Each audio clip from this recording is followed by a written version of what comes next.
Welcome to BUNIYAAD podcast by Dr. Monica Nagpal.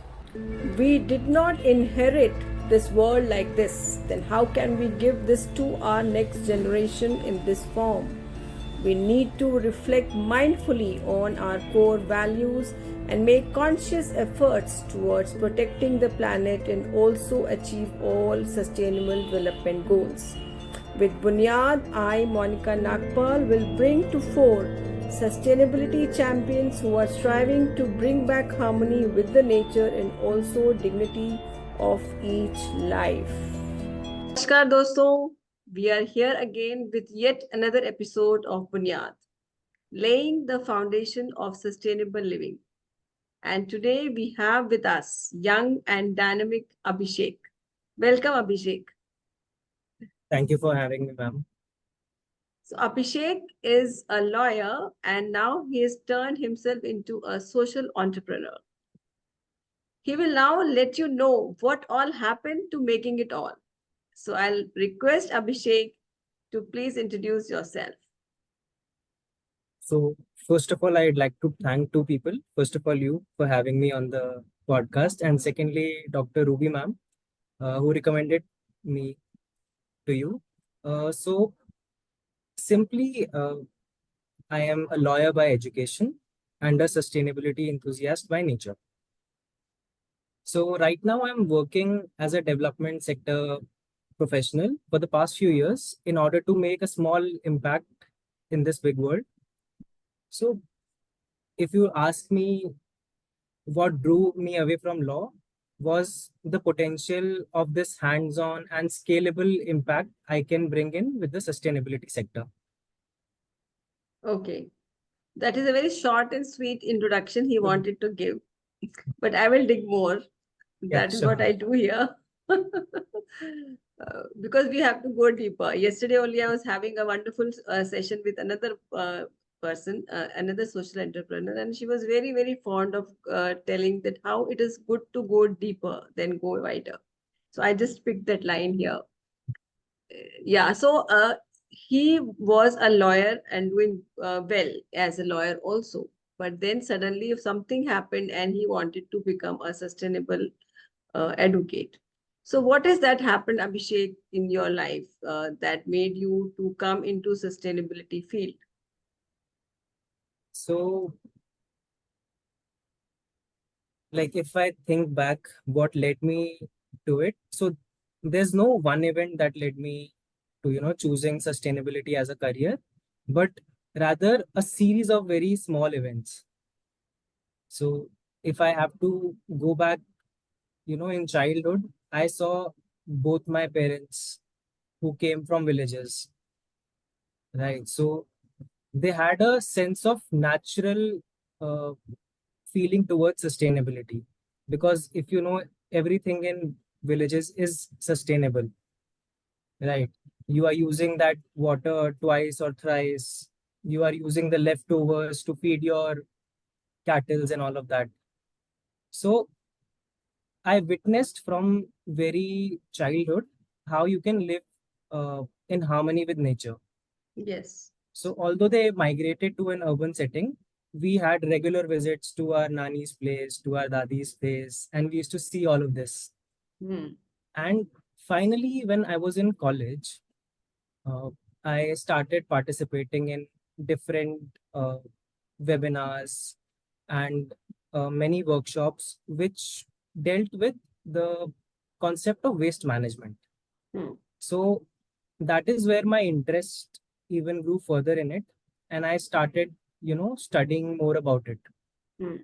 And that's when I started volunteering with different organizations.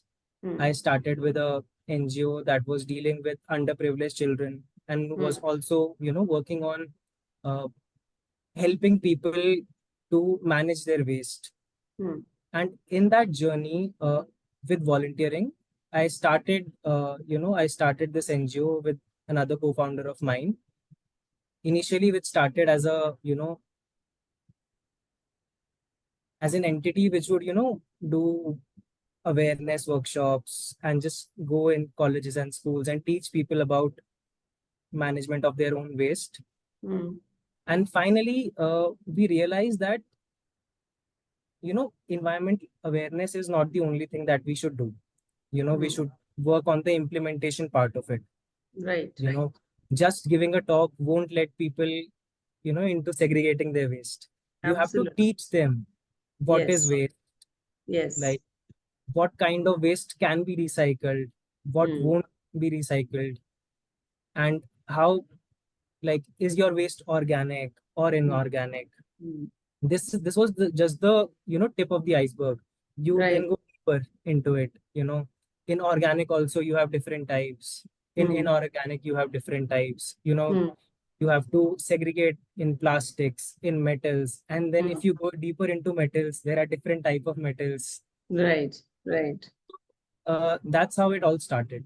Hmm. Wonderful, wonderful. And we, as people who are really lay people or ordinary people, we never go into such details about कचरा है फेंक दो बस dustbin में फेंकना है ये that is what we all know that. But to segregate, and I must tell you one thing. Today only I had this episode, and I was just telling them that the person who comes to take my segregated waste, I just segregate only for plastic and cardboards and cartons. He came and he put it everything again in the same bag. He said, I will segregate at my end.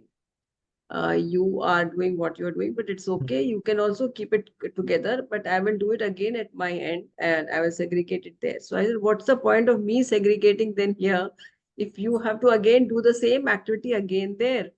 Yeah. He said, because I don't have enough Mm. bags with me, so I will want to take it all together.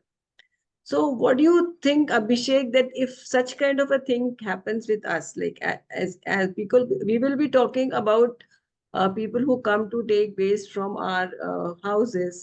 There are so many recyclers now who are into picking from homes actually, and they will come. And if this is the kind of attitude if they will have, and so what is the point of then segregating and then going into the details that you were talking about, Mm. into so much detail? So would you please tell us something about that, like how is this important segregation?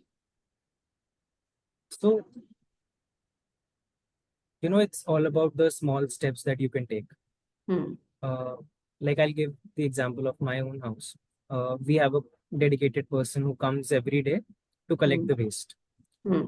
So, what they are eventually doing is they are dumping that same thing into that cart, which Hmm. is, so to say, which is, doing dry waste and wet waste.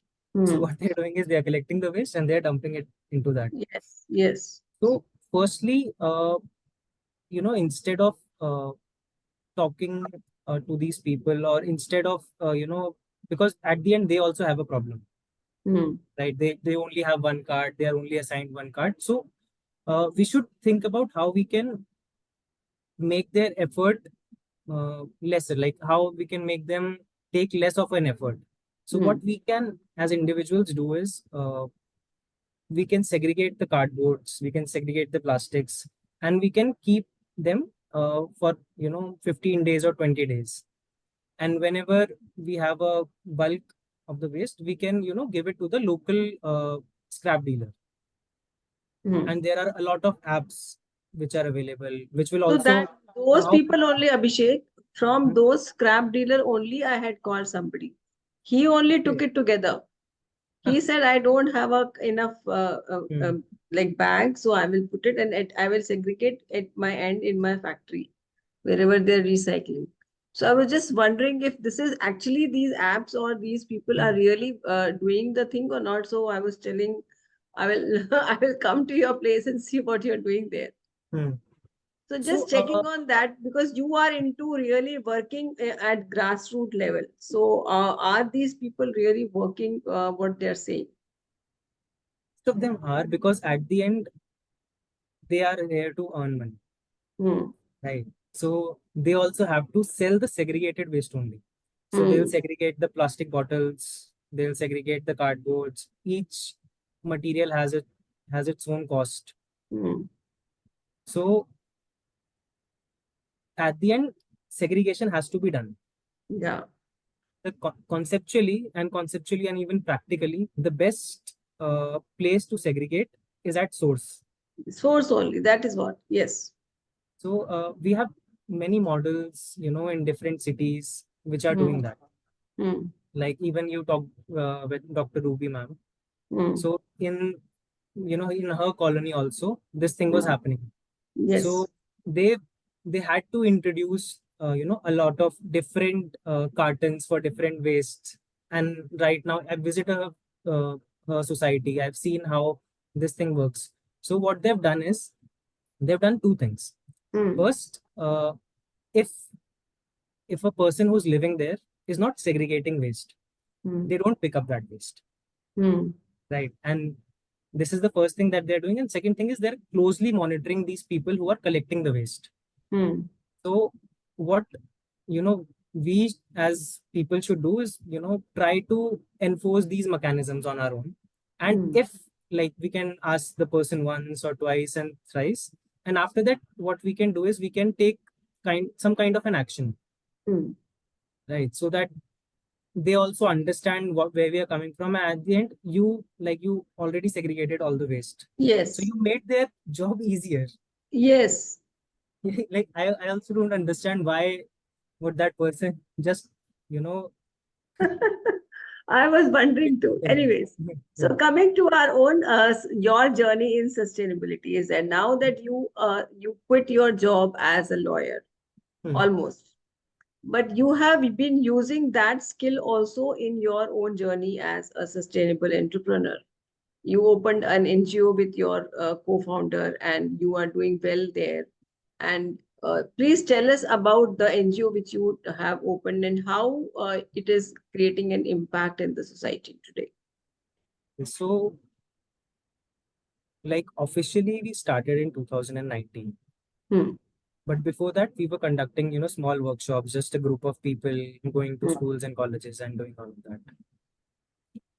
After 2019, we decided that we should have an NGO Hmm. or a kind of an organization which would do all these work, Hmm. right? So we had already worked in a few NGOs, so we knew this is an entity called an NGO, and usually it's for the betterment of the people, betterment of the society. So we found Ecoop Foundation, which basically meant eco and chirping, like chirping for environment, as in Hmm. like how birds chirp, Birds job. Yes. chirping for environment. So the core theme at EcoChirp was to nudge people to adapt pro planet habits. Hmm. So we focused a lot on behavioral change, because Okay. at the end, like, I am not the only one who's dealing with waste. You are not the only one who's dealing with waste. Hmm. Everyone is dealing with waste. Hmm. At, like, daily, we create waste, we throw waste, right? So every person is interacting with waste. It's such a common thing that a person who is earning in crores and a Hmm. person who's earning in hundreds, all of us are dealing with the same thing. We deal with Absolutely. packets, we deal with uh, boxes, you know, Yes. every person is dealing with waste. So we realize that, to solve this problem, you have to hit it at the core, Hmm. which is the behavior of the people. Right. So we started the NGO, and we focused entirely on, doing these workshops. Hmm. These workshops were practical in nature, wherein we gave people three kinds of different bins. We had Hmm. these placards which had different kind of wastes, and we asked them, how would you segregate it, Hmm. so that they also have an hands-on experience Hmm. when they deal with the waste at their homes. So that was the initial start, you know. And in these workshops, after these, small activities that we did quizzes, like Hmm.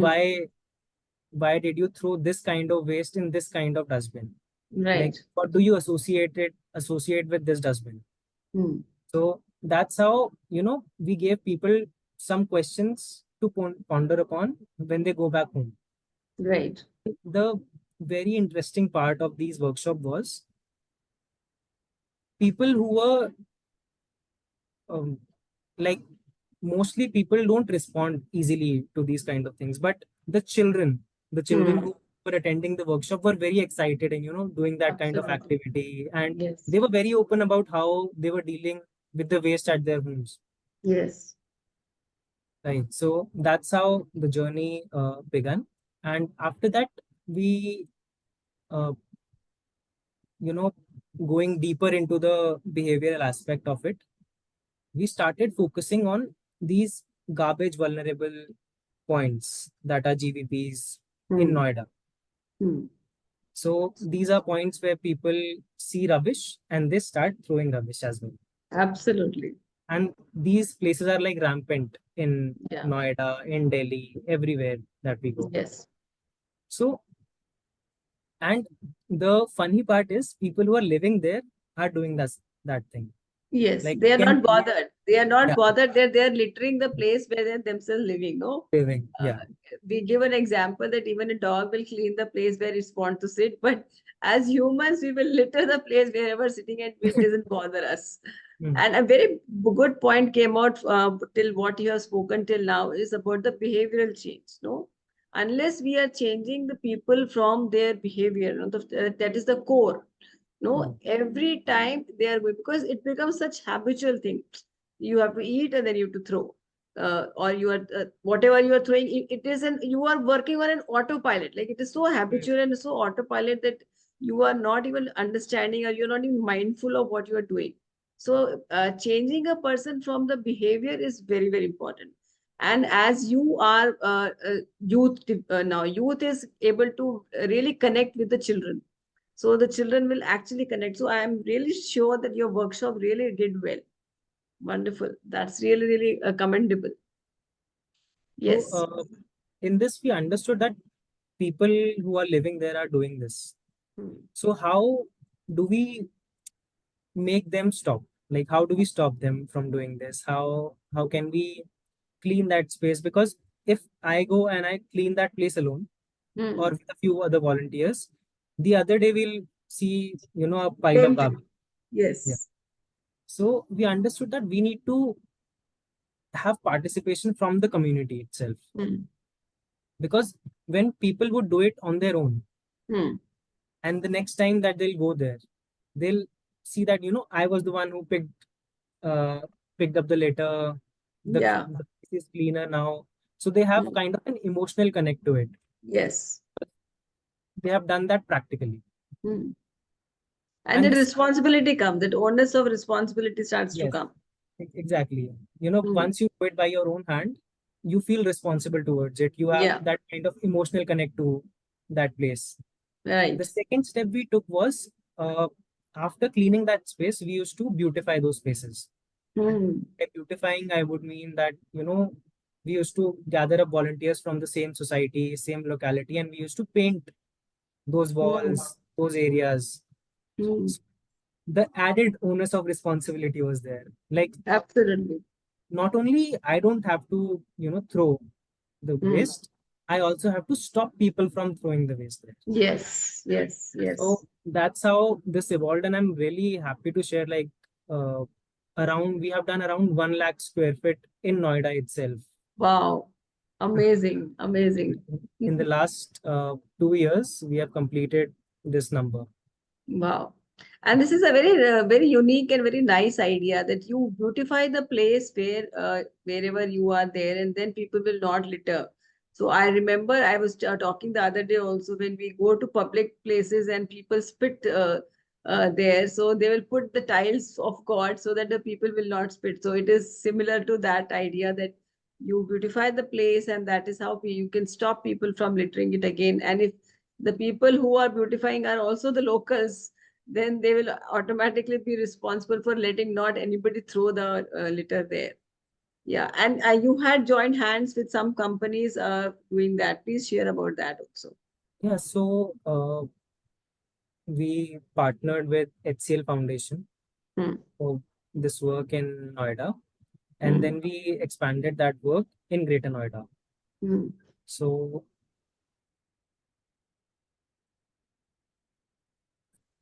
So we were able to, you know, see that kind of impact. I think my internet is unstable. Yeah. So Hmm. we were able to see that kind of impact in Noida. And then Hmm. we, as I mentioned, we moved towards Greater Noida. So first we were only using, painting as a change. Hmm. Now we, move towards more artistic forms of expression, like creating some murals or some art form through discarded waste. Right.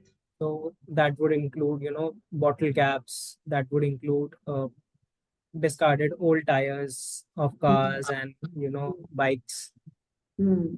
So that is how it's happening. Yeah, yeah, understood. So this is another unique idea, and we have a lot of people who have such unique ideas to change the waste into something which is very beautiful. No, we can always join hands with such people, and they can help us to all of this in our community.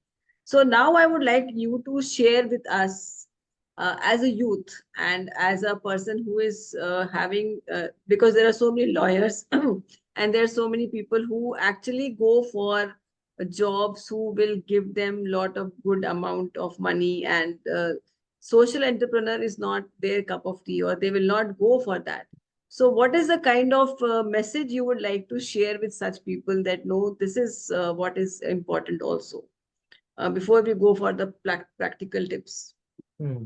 So, at the end of the day, it's about what kind of individual are you? Hmm.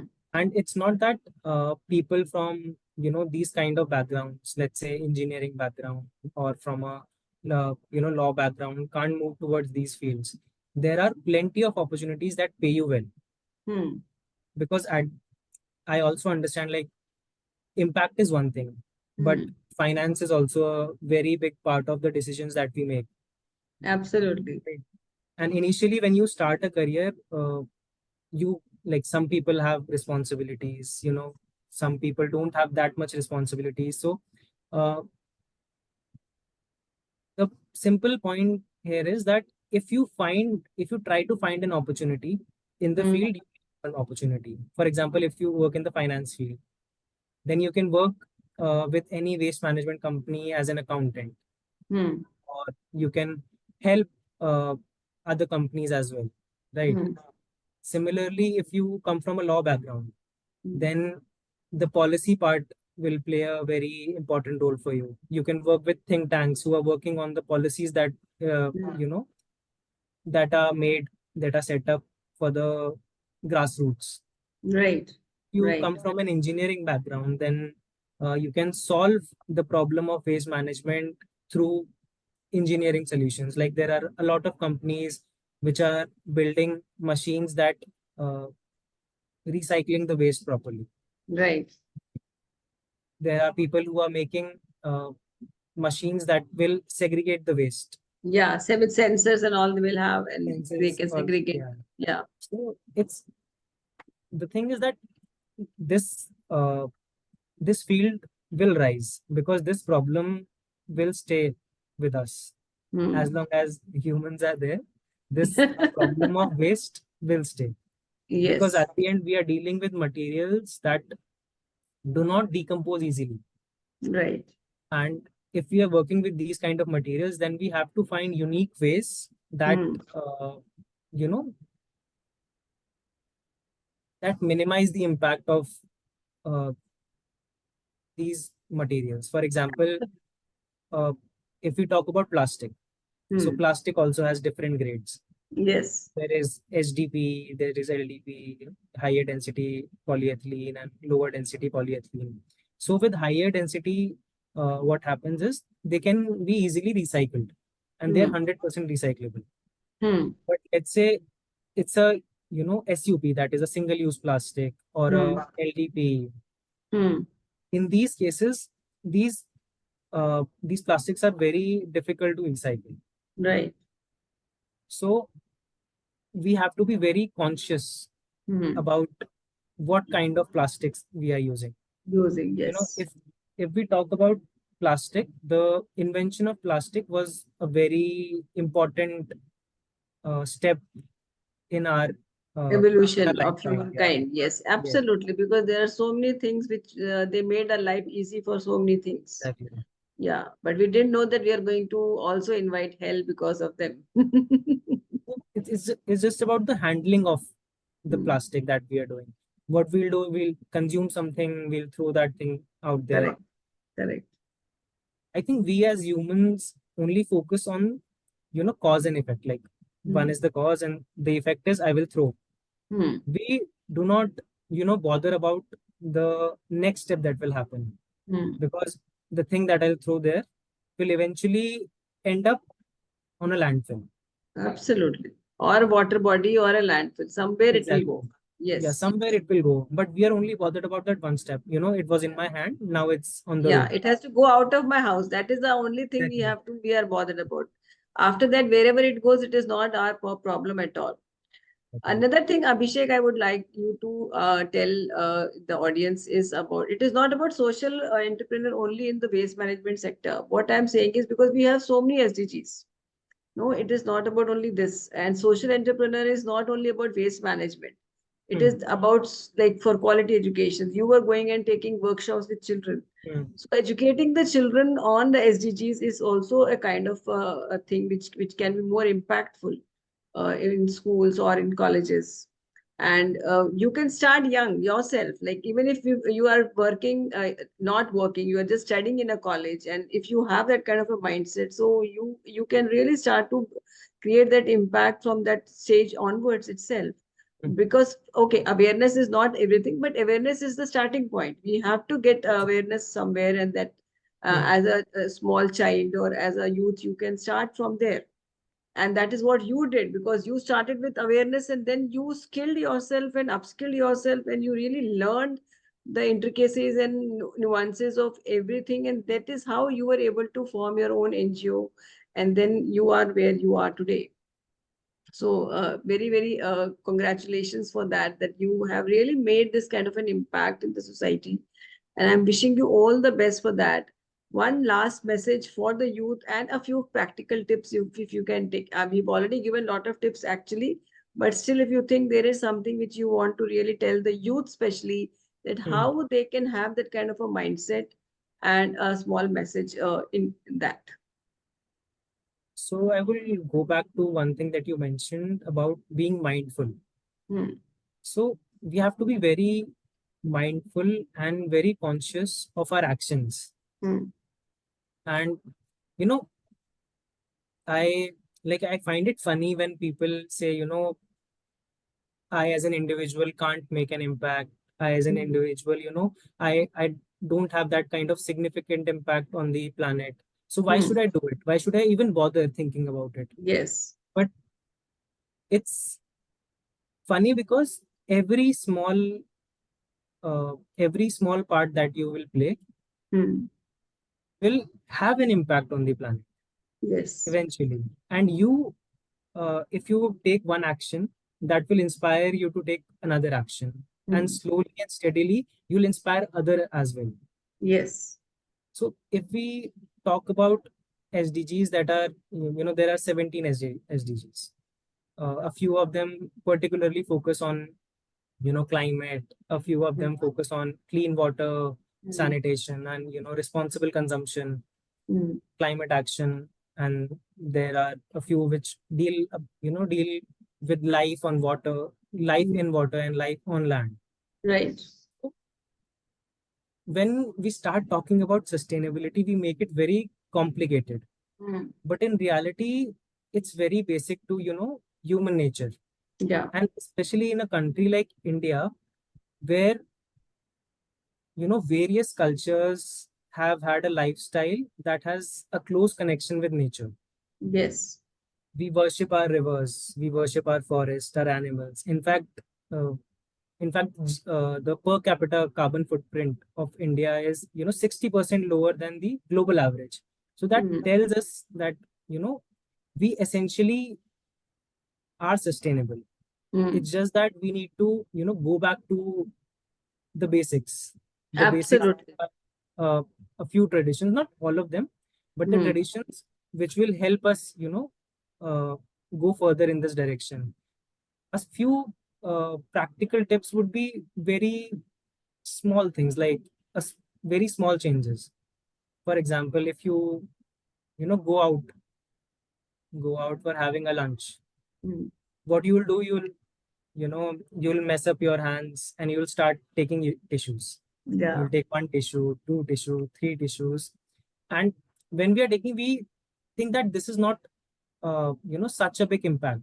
Yeah. But that tissue has been made through, liters of water. That tissue has Absolutely. taken a lot of energy to be made, and we are just consuming it. What simple thing we could have done is we could have carried an handkerchief. Yeah. Second would be simply carrying a water bottle, like a steel water bottle, with us at all times. That Hmm. would, prevent us from buying a bottle, Correct. because Correct. at the end it's a demand and supply game. Actually.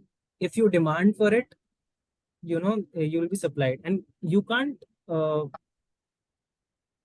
accuse other people of doing that, because you are yourself going out and then you are asking for the bottle. So if you Absolutely. ask, you'll get it.